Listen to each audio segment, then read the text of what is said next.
আসসালামু আলাইকুম, আমি রিফাত হোসেন। আপনারা আজকে একটা বড় নাটক দেখতে পেলেন, কিভাবে আমার ভাইদেরকে বন্দি করে জিম্মি করে অস্ত্রের মুখে কিভাবে তাদের মুখ থেকে জবানবন্দি নেওয়া হয়েছে। আপনারা প্রত্যেকের চেহারা দেখলে বুঝতে পারবেন তাদেরকে কি পরিমাণ নির্যাতন করে এটা করা হয়েছে। আমি বিশ্বাস করি আপনারা সকলেই দেখেছেন তাদের উপরে আগেও অনেকবার নির্যাতন করা হয়েছে, কিন্তু তারা আপোষ করে নাই, তারা কখনো তাদের স্ট্যান্ড থেকে সরে যায়নি। এবার নিশ্চিতভাবে একটা কথা বলে দিতে চাই যে তাদেরকে কি করা হয়েছে, তাদেরকে ফ্যামিলির ভয় দেখানো হয়েছে, তাদেরকে অন্যান্য শিক্ষার্থীদের ভয় দেখানো হয়েছে, তাদেরকে brush fire and massive killing এর ভয় দেখানো হয়েছে। নয়তোবা আমার ভাইয়েরা এখান থেকে সরে আসতে পারতো না। শেষ যখন আমার ভাইদের গণস্বাস্থ্য চিকিৎসা নেওয়া হয়েছিল তখন আমি ভাইদের সাথে দেখা করি, তখন ভাইরা স্পষ্টভাবে বলেছিল যে তোমরা আন্দোলন চালিয়ে নিয়ে যাবে, আমাদের যা কিছু হোক, আমাদের চারপাশে গোয়েন্দা সংস্থা ঘুরে বেড়াচ্ছে, পুলিশ ঘুরে বেড়াচ্ছে, তোমরা আন্দোলন চালিয়ে নিয়ে যাবে, তারা স্পট আসো। আমার ভাইদের সেই শেষ কথার প্রেক্ষিতে তারা মুক্ত ছিল। দেখুন, আবদ্ধ মানুষের কোনো কথা হয় না, আবদ্ধ মানুষ কথা বলতে পারে না, যার মুখ বেঁধে রেখেছে সে কথা বলতে পারে না। আমার ভাইরা যখন মুক্ত ছিল তখন তাদের একটি শেষ স্পষ্ট কথা ছিল, তোমরা যারা মাঠে আসো তারা আন্দোলন চালিয়ে নিয়ে যাবে, এতগুলো শহীদের রক্তের উপর পা দিয়ে কোনো আপোষ হতে পারে না। সেই আমার ভাইদের শেষ কথার উপর ভিত্তি করে আমরা আগামীকাল বৈষম্য বিরোধী ছাত্র আন্দোলন সারা বাংলাদেশে বিক্ষোভ কর্মসূচির ঘোষণা দিচ্ছি। আমি আবারও বলছি, আগামীকাল সারা বাংলাদেশে বৈষম্য বিরোধী ছাত্র আন্দোলনের ব্যানারে বিক্ষোভ কর্মসূচি অনুষ্ঠিত হবে। আপনারা সকলে যোগদান করে এই কর্মসূচি সফল করুন। সারা বাংলাদেশ একতাবদ্ধ হয়ে আমরা আমাদের ভাইদের মুক্ত করব, আমরা আমাদের দাবি আদায় করব, আমরা শহীদের রক্তের যে বদলা সেই বদলা আদায় করব। ধন্যবাদ। বৈষম্য বিরোধী ছাত্র আন্দোলন প্রেস বিজ্ঞপ্তি 28 জুলাই 2024। সরকার নিরাপত্তা বাহিনীগুলিতে ও ছাত্রলীগের আক্রমণে নিহত শত শত শহীদের আত্মত্যাগ তিরস্কার করে ডিবি কার্যালয়ে বন্দুকের নড়ের মুখে জিম্মি করে সমন্বয়কদের মাধ্যমে জোরপূর্বক স্ক্রিপ্টের বিবৃতি আদায়ে তীব্র নিন্দা প্রতিবাদ জানায়। আমাদের 9 দফা দাবি আদায়ে আমরা অবিচল ছিলাম, রয়েছি এবং থাকব। আগামীকাল সারা দেশে বিক্ষোভ কর্মসূচি। প্রিয় দেশবাসী ও ছাত্র সমাজ, বিগত কয়েকদিন যাবৎ গণহত্যা, গণগ্রেপ্তারের পর সরকার এখন এক নতুন নাটকের সৃষ্টি করেছে। বৈষম্য বিরোধী ছাত্র আন্দোলনের সমন্বয়কদের তুলে নিয়ে ডিবি কার্যালয়ে জিম্মি করে অস্ত্রের মুখে স্ক্রিপ্টের বিবৃতি দিয়ে ছাত্র সমাজের 9 দফার কোন তোয়াক্কা না করে সরকার চরম দৃশ্যতা প্রদর্শন করেছে। শুধু তাই নয়, সারা দেশের রাষ্ট্রীয় বাহিনী ও ছাত্রলীগ সন্ত্রাসীদের হাতে নিহত শহীদদের পরিবারকে হুমকি, ধামকি ও ভয়ভীতি দেখিয়ে আর্মড ফোর্সকে ব্যবহার করে ঢাকায় এনে সরকার তাদের থেকে মিথ্যা জবানবন্দি নেওয়া ও সমস্ত দায় আন্দোলনকারীদের উপর চাপিয়ে শহীদের রক্তের সাথে তামাশা করেছে। আমরা দ্ব্যর্থহীন ভাষায় বলতে চাই, জীবনের শেষ নিঃশ্বাস পর্যন্ত ছাত্র সমাজ শহীদের রক্তের সাথে বেইমানি করতে পারে না। প্রিয় দেশবাসী, আপনারা জানেন দেশে কোটা সংস্কার আন্দোলনকে কেন্দ্র করে সরকার সাধারণ শিক্ষার্থীদের উপর নির্যাতনের স্টিম রোলার চালিয়ে যাচ্ছে। ব্যাপক হত্যাযজ্ঞের পর সরকার সারা দেশে রেড করে গণগ্রেপ্তার করছে, হাজার হাজার মামলাও গ্রেপ্তার করা হচ্ছে। জানালার পাশে পড়ার সময় গর্ভবতী শিশু সামিরকে হেলিকপ্টার থেকে গুলি করে হত্যা করা হয়েছে। প্রাইভেট বিশ্ববিদ্যালয়ের শিক্ষার্থীর উপর স্মরণকালের সবচেয়ে বড় বর্বরচিত হামলা চালানো হয়েছে। এমনকি স্কুল ও কলেজের কোমলমতি শিক্ষার্থীদের উপর ন্যাক্কারজনক হামলা চালিয়ে অসংখ্য শিক্ষার্থীকে আহত ও শহীদ করা হয়েছে। এই অবস্থায় আমরা কঠোর ভাষায় বলতে চাই, আমাদের 9 দফা দাবি বাস্তবায়ন হওয়ার পূর্ব পর্যন্ত ছাত্র সমাজের আন্দোলন চলমান থাকবে। আগামীকালকের কর্মসূচি, আগামীকাল সারা দেশে বিক্ষোভ কর্মসূচি ও প্রতিবাদ সমাবেশ। প্রিয় দেশবাসী, আমাদের 9 দফা দাবি: 1. প্রধানমন্ত্রী শেখ হাসিনাকে ছাত্র হত্যা দায় নিয়ে জাতির কাছে প্রকাশ্যে ক্ষমা চাইতে হবে। 2. আইন শৃঙ্খলা রক্ষাকারী বাহিনী ও আওয়ামী সন্ত্রাসী কর্তৃক ছাত্র হত্যা দায় নিয়ে স্বরাষ্ট্রমন্ত্রী আসাদুজ্জামান খান কামাল, সড়ক পরিবহন ও সেতুমন্ত্রী ওবায়দুল কাদের, শিক্ষামন্ত্রী মুহিবুল হাসান চৌধুরী নওফেল, আইনমন্ত্রী আনিসুল হককে মন্ত্রী পরিষদ এবং দল থেকে পদত্যাগ করতে হবে। 3. ঢাকা সহ যত জায়গায় শহীদ হয়েছে সেখানকার ডিআইজি, পুলিশ কমিশনার, পুলিশ সুপারদের চাকরি থেকে বরখাস্ত করতে হবে। 4. ঢাকা বিশ্ববিদ্যালয়, জাহাঙ্গীরনগর বিশ্ববিদ্যালয় ও রাজশাহী বিশ্ববিদ্যালয়ের বিসি ও প্রক্টরদের পদত্যাগ করতে হবে। আর 5 নম্বরে বলেছি, যে পুলিশ সদস্যরা শিক্ষার্থীদের উপর গুলি করেছে, ছাত্রলীগ, যুবলীগ সহ যে সকল সন্ত্রাসীরা শিক্ষার্থীর উপর নৃশংস হামলা পরিচালনা করেছে এবং পরিচালনার নির্দেশ দিয়েছে, তাদেরকে আটক করে এবং হত্যা মামলা দায়ের করে দ্রুত সময়ের মধ্যে গ্রেপ্তার দেখাতে হবে। 6, দেশব্যাপী যে সকল শিক্ষার্থী ও নাগরিক শহীদ ও আহত হয়েছে তাদের পরিবারকে ক্ষতিপূরণ প্রদান করতে হবে। 7, ঢাকা বিশ্ববিদ্যালয়, জাহাঙ্গীরনগর বিশ্ববিদ্যালয়, চট্টগ্রাম বিশ্ববিদ্যালয় ও রাজশাহী বিশ্ববিদ্যালয় সহ সকল শিক্ষা প্রতিষ্ঠানে ছাত্রলীগ নামক সন্ত্রাসী সংগঠন সহ সকল দলীয় ছাত্র রাজনীতি নিষিদ্ধ করে ছাত্র সংসদকে কার্যকর করতে হবে।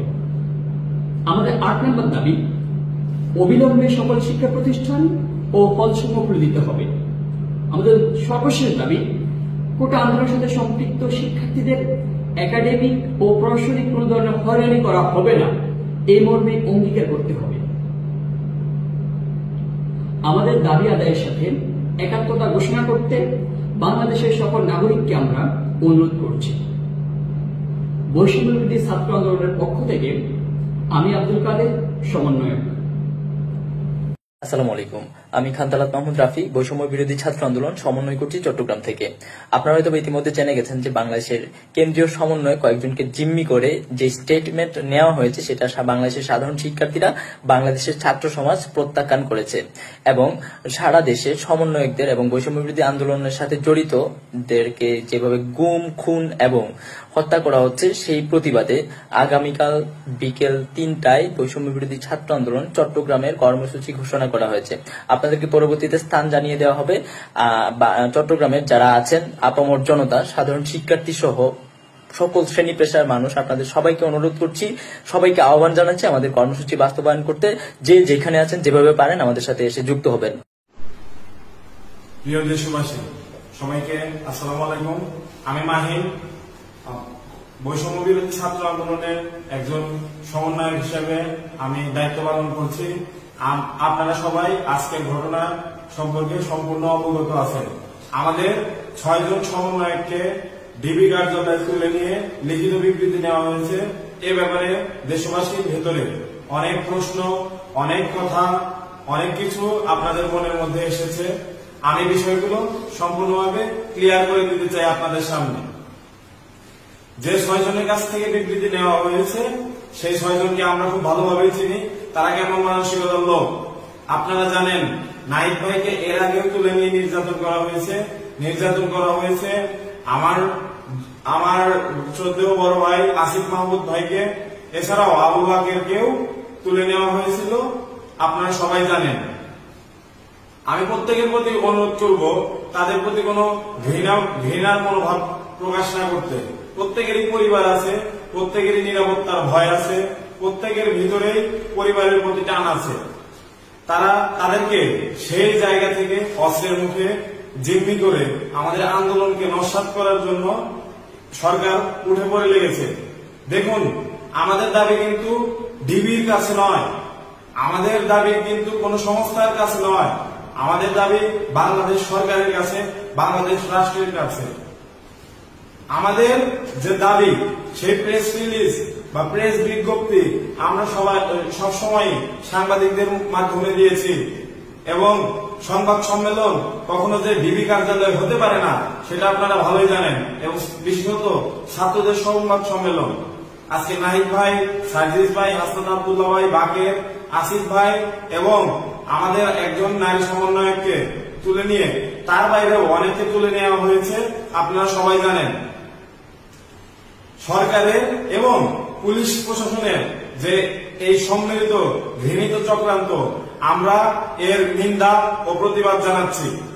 দেশবাসীর প্রতি এবং ছাত্র জনতার প্রতি আমার এবং আমাদের সমন্বয়কের বাকি যারা বাইরে আছে প্রত্যেকের উদাত্ত আহ্বান থাকবে, আপনারা সবাই মাঠে নেমে আসুন। আমাদের কালকে বিক্ষোভ কর্মসূচি আছে এবং সেই বিক্ষোভ কর্মসূচিতে যোগদান করুন। আপনারা সবাই স্পষ্টভাবে একটা কথা আপনাদের মনে রাখতে হবে, আপনারা কিন্তু আমাদের কারো চেহারা দেখে, আমাদের কারো স্ট্যাটাস দেখে কিন্তু আপনারা এই আন্দোলনে আসেননি। কালকে যদি আমাকে তুলে নিয়ে যাওয়া হয় এবং তারপর যদি আপনি দেখেন আমার অবস্থান পরিবর্তিত হয়েছে। ধরে নেবেন আমার উপরে অনেক জুলুম করা হয়েছে, আমাকে আমার পরিবারকে থ্রেট দেওয়া হয়েছে। আমি নিজেও কিন্তু সেই ধরনের জুলুমের শিকার, কিন্তু আমাকে কিন্তু এখনো তুলে নিয়ে যাওয়া হয়নি। আমি আমার নিরাপত্তা নিয়ে শঙ্কিত এবং এই বিষয়টি আপনাদেরকে জানিয়ে রাখলাম, আপনারা সচেতন থাকবেন। আবার বলে দিচ্ছি, কালকে আমাদের বিক্ষোভ কর্মসূচি আছে, আপনারা সবাই সেই মিছিলে যোগদান করুন এবং বিক্ষোভ কর্মসূচি সফল করুন। প্রিয় দেশবাসী, আজকে উদ্ভূত পরিস্থিতিতে আপনাদের সামনে আবার হাজির হয়েছি। আপনারা দেখেছেন কিভাবে আমাদের সিনিয়র সমন্বয়ক বৃন্দকে হসপিটাল থেকে অসুস্থ অবস্থায় জিম্মি করে ডিবি কার্যালয়ে নিয়ে যাওয়া হয়েছে এবং সেখানে তাদের উপর কয়েকদিন যাবৎ নির্মম নির্যাতন চালানো হয়েছিল। নির্যাতন করে অস্ত্রের মুখে জিম্মি করে ভয় ভীতি দেখিয়ে আজকে ডিবি কার্যালয়ে একটা অমানবিক কাজ করা হয়েছে। সেখানে তাদেরকে বাধ্য করে একটি জোরপূর্বক স্টেটমেন্ট নেওয়া হয়েছে, কিন্তু আমরা তাদের চেহারা দেখে বুঝতে পেরেছি যে এটা তাদের বিবেকের স্টেটমেন্ট নয়। তারা জিম্মি হওয়ার পূর্বে আমাদেরকে নির্দেশনা, সুস্পষ্ট নির্দেশনা দিয়ে গিয়েছিলেন।